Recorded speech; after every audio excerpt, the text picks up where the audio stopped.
tolongin saya. Ada orang jahat di sini. Chelsea berteriak histeris, membuat Revalina segera melonjak dari tempat duduknya lalu berlari kencang, meninggalkan ruangan sambil terus berbicara bersama Chelsea lewat sambungan telepon. Sekarang posisi dokter di mana? Parkiran mobil. Oke, saya ke sana sekarang. Ia memutus panggilan lalu menyimpan ponselnya di dalam saku Snelly. Revalina terus berlari kencang hingga akhirnya ia sampai di wilayah parkiran rumah sakit. Matanya menyapu ke sekelilingnya mencari keberadaan Chelsea, namun ia tak kunjung menemukan perempuan itu. Dokter! Revalina memanggil sambil terus menyusuri lahan parkiran. Sunyi, tak ada jawaban. Bahkan tampaknya tak ada orang sama sekali di dalam sini. Hai cantik. Wajah Revalina memanas seketika kala suara itu merasuki gendang telinganya. Suara berat yang terdengar tak asing. Hanya ada satu sosok yang muncul dalam benak Revalina ketika ia mendengar suara tersebut, yaitu Danu. Napas Revalina tampak memburu, dadanya bergerak naik turun dengan cepat.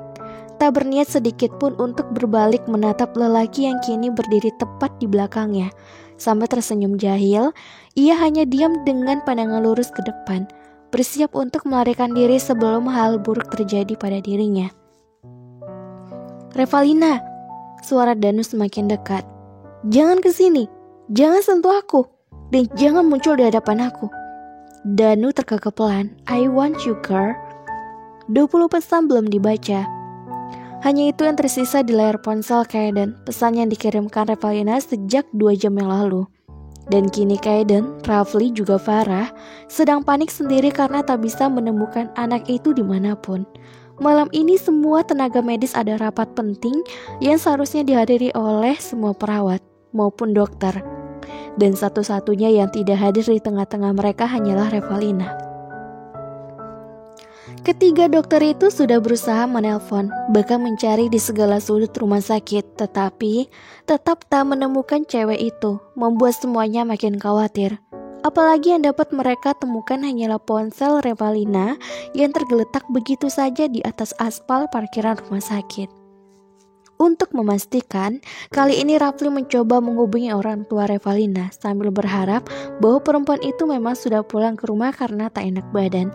Memutus sambungan telepon, wajah Rafli tampak pasrah. Dia menatap Kaeden dan Farah secara bergantian lalu menggeleng pelan. Gak ada di rumahnya juga. Kaeden menendang benda di sekitarnya dengan keras lalu meraup wajahnya secara kasar. Panik, khawatir, takut, dan segala bentuk emosi lainnya bercampur menjadi satu. Lo kemana sih? Desis Kaeden, raut wajahnya berubah sangar dan napasnya terdengar memburu seperti sedang menahan sesuatu. Gimana, ketemu? Tanya ganda yang kini berlarian menghampiri Farah, Kaeden, dan Rafli. Belum, Rafli menyahut. Gue jadi khawatir, tapi semoga Revalina cuma keluar sebentar aja. Sebentar apanya? Kaeden menyentak. Udah 2 jam, hampir 3 jam malah. Dia belum muncul juga. Gimana kalau kita lapor polisi aja? Kata Farah, memberi usul namun langsung tak disetujui oleh Kaeden dengan cara menggelengkan kepala. Gak bisa, polisi baru akan nyari setelah 24 jam. Revalina gak mungkin tahan nunggu selama itu. Kaeden makin kehabisan ide, tak tahu lagi harus mencari Revalina di mana. Sekarang ada perasaan bersalah yang membekas di hatinya karena telah mengabaikan Revalina seharian ini hanya karena ia marah pada Rafli. Hal itu juga berlaku bagi ganda. Wajahnya yang memanas mengisyaratkan kekhawatiran besar pada Revalina. Setelah tahu bahwa Revalina tak menghadiri rapat tadi sore, dia juga ikut mencari cewek itu di segala sisi rumah sakit. Bahkan dia sampai mengunjungi beberapa tempat yang dulunya sering dikunjungi Revalina, namun tetap tak mendapatkan titik terang. Semuanya gara-gara lo. Kedua tangan Kaeden terkepal kuat. Dia menatap wajah ganda dengan tatapan super sinis serta wajah memerah menahan emosi. Kenapa jadi salah gue? Ganda yang tak terima disalahkan pun langsung protes. Lo bilang lo udah berusaha cari Revalina kan? Tapi gak ketemu. Kalau aja lo lebih teliti, mungkin aja Revalina udah ketemu. Lo kenapa malah nyari-nyari kesalahan gue sih? Bukannya lo ya yang sebenarnya salah karena gak becus jaga Revalina. Ganda balik bertanya dengan nada menantang. Loh? Sebelum peperangan terjadi, Rafli segera berteriak, "Stop anjing!" Dan benar saja, dua-duanya serentak terdiam dan langsung membawa muka ke arah lain. Benar-benar seperti singa yang sedang berebut tahta. Daripada lo berdua adu mulut mulu, mending lo pikirin kira-kira apa atau siapa gitu yang bikin Revalina ngilang. Rafli memberi ide, berharap kali ini mereka menemukan petunjuk. Kaiden dan Ganda pun tak bicara lagi. Keduanya sama-sama berpikir keras sesuai dengan perkataan Rafli. Seperkian detik kemudian, kedua alis Kaiden dan Ganda tersentak secara bersamaan. Kenapa? Udah ada bayangan Belum juga Rafli menyelesaikan keseluruhan kalimatnya, Kaiden dan Ganda sudah melesat jauh secepat roket meninggalkan Farah dan Rafli yang jadi kebingungan akibatnya. Cepet amat larinya kayak bayangan setan. Farah menyeletuk heran. Nafasnya terlihat memburu, wajahnya memerah, pupil matanya membesar dan kedua tangannya terkepal kuat. Semua itu menandakan jika amarahnya sudah tidak bisa ditahan. Dengan langkah cepat dia memasuki sebuah tempat yang merupakan markas geng abstrak bersama seorang lelaki yang mengekor di belakang. Kaiden menendang semua benda yang ada di sekitarnya. Dia menatap nyalang pada sekumpulan pria yang sekarang duduk mengelilingi sebuah meja besar sambil menghisap puntung rokok. Puluhan botol alkohol terpampang jelas di atas meja. Tempat ini seperti tak terurus, begitu juga dengan orang-orang yang ada di dalamnya. Kaiden, Ganda, "Hai bro, apa kabar?" Sapaan itu berasal dari anggota geng abstrak. "Di mana Danu?" Kaiden berteriak nyaring. "Baru datang kok langsung marah-marah. Mending lo gabung sama kita, sini-sini." "Gue gak ada waktu. Sebelum gue patahin tulang kalian, lebih baik kasih tahu gue di mana Danu." Kaiden menggebrak meja lantas membuat semua orang tak berani berkutik lagi.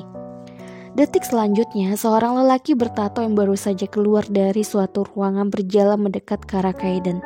Dia tersenyum miring, menatap Kaiden lalu berkata, "Lo gak ada attitude. Datang ke tempat orang langsung marah-marah aja. Gak diajarin sama orang tua kesayangan lo itu." "Buk!" Kaiden meninju kuat wajah cowok yang berdiri di hadapannya ini, kemudian mencekram kerah eratnya. "Gimana lo sembunyiin Revalina, ha?" Mendengar tak ada jawaban, Kaiden kembali meninju wajahnya. "Danu, kasih tahu gue sekarang." Keempat cowok lain ikut bangkit dari tempat duduknya hendak menahan Kaiden, tapi dengan cepat Danu mencegahnya hanya dengan lirikan mata yang seakan memberi isyarat. "Kaiden, gue capek berantem sama lo, jadi lebih baik lo pergi dari sini." Danu berucap tenang. "Gue gak akan pergi sebelum lo kasih tahu keberadaan Revalina. Kasih tahu gue sekarang di mana lo sembunyiin dia." Hebat juga feeling lo bisa tahu kalau tunangan tercinta lo itu ada sama gue. Danu tersenyum jahil kemudian mengalihkan perhatiannya pada Ganda yang berdiri di belakang Kaiden tanpa melakukan apapun. "Hai Ganda, sahabat sekaligus pengkhianat." "Jaga omongan lo." Ganda menggertak, rahangnya juga mengeras. "Lo jauh lebih buruk dari gue, Danu." Danu menatap Kaiden dan Ganda secara bergantian dan langsung terbang keras tanpa alasan pasti. "Jadi dua musuh bebuyutan ini udah baikan nih. Cie, congrats ya. Semoga Revalina gak jadi alasan kalian berantem kayak masalah Lutfi dulu. Yang berani satu pun jari menjijikkan lo nyentuh perempuan itu, dan lo terima aja akibatnya." Kaiden makin mengeratkan cengkramannya pada kerah Danu. Danu terdiam sejenak menatap wajah Kaiden sambil memiringkan kepalanya ke sebelah kanan. "Ya, udah terjadi, gimana dong? Bajingan!" Kaiden berteriak nyaring. Seketika tinjuan telaknya berhasil melayang pada wajah Danu hingga cowok itu jatuh tersungkur di atas lantai. Danu membalas tinjuan Kaiden membuat ujung bibir Kaiden sedikit berdarah. Danu berusaha bangkit hendak membalas lagi, tapi sayangnya Kaiden sudah lebih dulu menahannya. Kaiden kembali memukulnya tanpa ampun. Ia menginjak kepala Danu berkali-kali, memukul hidungnya hingga berdarah lalu menendang ke malam pria itu. Ganda yang ikut geram itu pun juga mulai beraksi. Ia menarik kedua tangan Danu dan memukulnya menggunakan palu yang ia temukan di sana. Tanpa belas kasihan, Ganda juga memukulkan palu itu di wajah Danu hingga cairan merah segar mengalir bebas dari wajahnya. "Kaiden, Ganda, stop!" Ranzi, Heru, dan Akbar berlari cepat mencoba untuk melerai. Sedangkan 5 anggota lainnya hanya diam di tempat sebab tak ingin nyawa mereka melayang oleh kegerangan seorang Kaiden. Udah Den, udah Gan. Ranzi dan Heru menarik tubuh Kaiden dan Ganda hingga 2 cowok itu berhenti dari aksi keji mereka. Lo gak pantas hidup, sentak Kaiden pada Danu yang sekarang terkapar tak berdaya, manusia gak berguna. Lo udah rebut bokap, nyokap gue, sekarang gue cuma mau Revalina, kenapa gak boleh? Suara Danu melemah. Tangannya terus memegangi perut yang terasa seperti sobek dan remuk dalam waktu bersamaan. Emosi, Kaiden memposisikan kepalan kuat tangannya dengan benar, berniat untuk menghajar Danu kembali, namun ia tiba-tiba menghentikan aksinya, lalu mata elangnya jatuh pada satu titik, yaitu sebuah pintu kayu yang terletak di sudut markas. Dia sempat mendengar sebuah suara samar yang tak begitu jelas, tetapi terasa seperti begitu jelas di telinganya. Kaiden yakin, sangat yakin bahwa Revalina berada di balik pintu sialan itu. Halo Novelers, ketemu lagi nih di episode yang ke-42. Gimana nih? Maaf ya, Mimin bukan bermaksud untuk membelit-belitkan kisah Kaiden dan Revalina. Inilah alur cerita yang bisa Mimin ceritakan ke semuanya. Ditunggu terus ya kesaksiannya, dan insya Allah Kaiden dan Revalina akan menikah. Maka dari itu jangan kemana-mana, tetapi channelnya Mimin, channel Feby Fitoloka. Jangan lupa juga untuk subscribe, like, dan komen. Jangan lupa juga sarapan minum yang serba hangat seperti teh hangat, susu hangat.